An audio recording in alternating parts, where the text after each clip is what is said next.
Naptown DJ Fest. Yes, ma'am. August 10th, Yes, ma'am. 11 to 7 p.m. Spill on that. Watkins Park. So we're excited to come back for year number 2.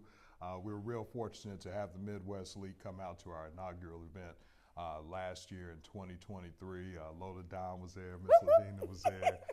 So it was a great affair. It's just really an opportunity for us to build onto the DJ culture that's been established here. Yes. I think it's real important for us, especially as Black folks, to intentionally identify those things that are part of our culture and do what we can to make sure that they have a permanent spot in the society. So really that's really kind of the foundation of the DJ Fest, along with our blend mixing proclamation and just wanting to celebrate our Naptown ties to hip hop. Now, speaking on the inaugural, which was the first Naptown DJ Fest, and when you announced that you got the proclamation for the blending sound of the Naptown sound, I think a lot of people don't understand like the whole mashup phase that's going on right now, because you can get a certain DJ kit that can mash up music real well. Absolutely. But you guys were doing the blending, like, I don't know if you guys know, and here in Indianapolis, you can go to an event years before mashup became popular, and a whole DJ club night would be a blend of mix of different songs.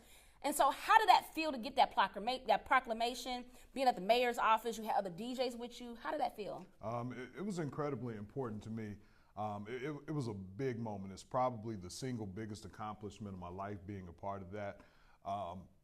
It's a sound, even though you're right, there is software now that can make the whole blending mashup thing much simpler, but it's an art that we were practicing for at least 40 of the 50 years that hip hop has been in existence. So it's something that we needed to stand on and make sure that we had established, because the one thing I was afraid of, with that sound being such an important sound to me as I was growing up here in the city, I was afraid that after me, and again, now that they have software, that this would become some sort of folklore. And so I absolutely wanted to make sure that it didn't suffer that fate, and that we actually had something to stand on and had an identity musically that we could always look back on well after we're gone. Yes, yes. So I have another question to ask you. Who are some DJs? First, tell us how long you have been DJing, and who are some DJs that inspired you back in the day? Absolutely. Now, I started DJing in the mid to late 90s when I was a student at North Central High School. I went through the J. Everett Light program, the radio and television program.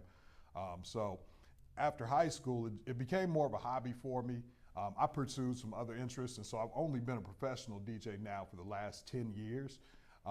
But I had a number of influences. Top of the list for me was probably Jerry Wade, the late, great Jerry Wade. Certainly that line of DJs, Tony Lamont, Thomas Sparkle Sox Griffin. Then later, as I got older, the Freddie Freshes, the Top Speeds, the DJ Worlds, the DJ Wood, and so many others, the Hitmans, the Goos, the Don Dons, all became part of this culture and really gave so much to the culture. And you know, the list really doesn't stop there for me. Rusty, Coach Red. I mean, there are so many great DJs, Kenny Kicks, that have all contributed to the culture. Carlos Mayberry Mix, just a lot of spectacular individuals who have really laid a foundation for us to have what we have now. Right. I remember when DJ Indiana Jones, he used to do his RIP, into Jerry Wade, RIP. But I remember when DJ Indiana Jones used to do a 12 Days of Christmas or 12 DJs of Christmas, and like I remember at the Pan Am Pavilion, they would have all the venues would have their own sections. In the middle would be these spinning, table, and different DJs would come every hour. And when he passed, I'm like, man, who's going to take up the mark to bring the DJs back together, to have, them just tight no matter what team they're with or whatever. For sure. And to see that you created the Naptown DJ Fest and to celebrate the DJs here and to continue to bring them back together, I'm glad you picked up that armor or that, passage, and that to keep it going. I mean, it's important. Like you said, the style, the culture here needs to be seen and needs to be heard, and people need to remember the history and legacy when you're gone, Absolutely. So can you tell me about your team and what it takes to put together the fest? Yeah, absolutely. And first of all, I do want to give a shout out to everybody else who's kind of doing things as far as the DJ culture here in the city.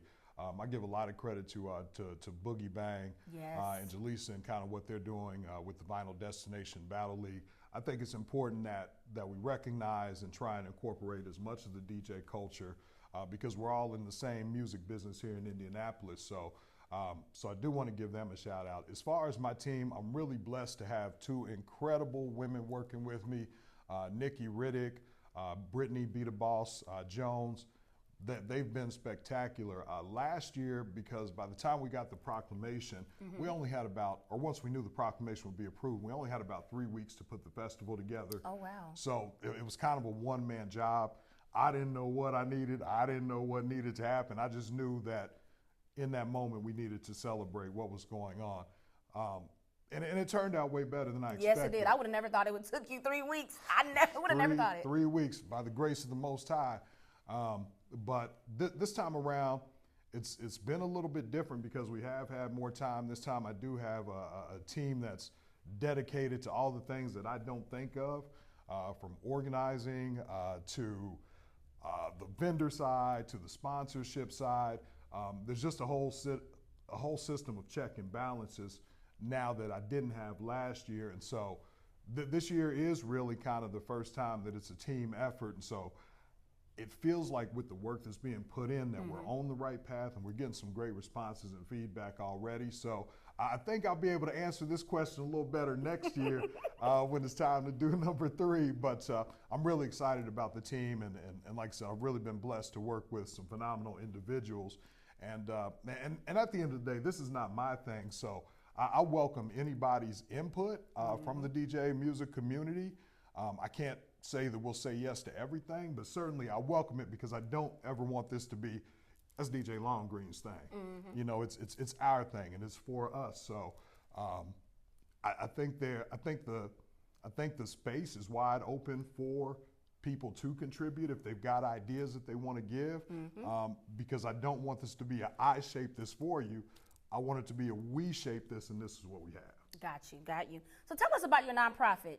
Yes, ma'am. My nonprofit, which I'm really excited about, is called the Blended Abilities Music Foundation.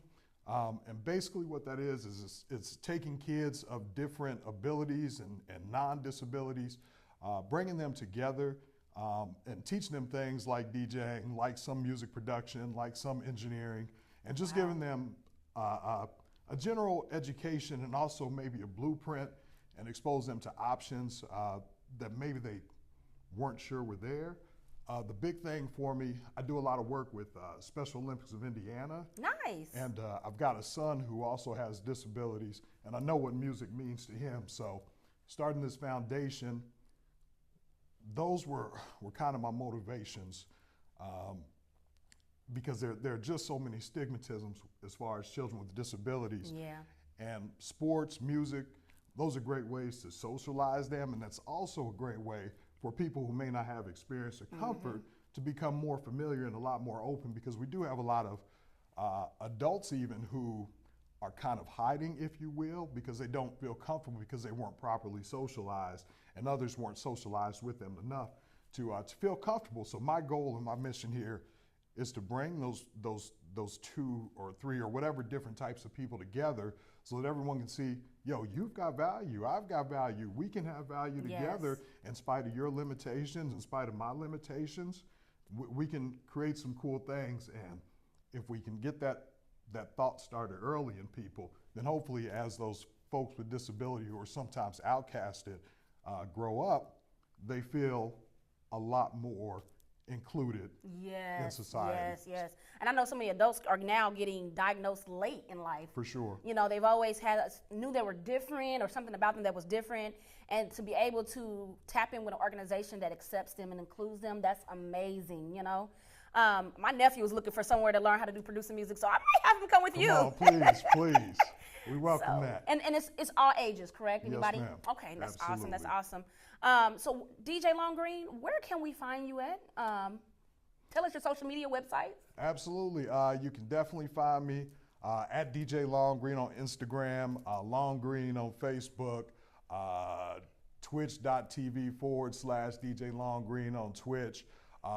This week we should be launching the naptowndjfest.com website, so you'll be able to find us there and find some great information there Nice. as well. So I know we're supposed to be ending, but Twitch now allows you to play any music without any type of copyright issues. Do you know anything about that yet? He's saying I just been doing it. I'll be on there, you know what I'm saying? Okay, now, okay. But the technicalities, I'm not real sure of. Okay. And another legend who went with us to pick up the proclamation, Be Nasty, he's usually my go-to as far as figuring out what we can and can't do on Twitch. So until Be Nasty says that message, I'm just going to do what I do. Keep doing you. That's it. Well, thank you so much for sitting with me at Westlake Thank you, Magazine. Loaded Down. And we're happy that you came out. Already. Thank you so much for having me. Bye.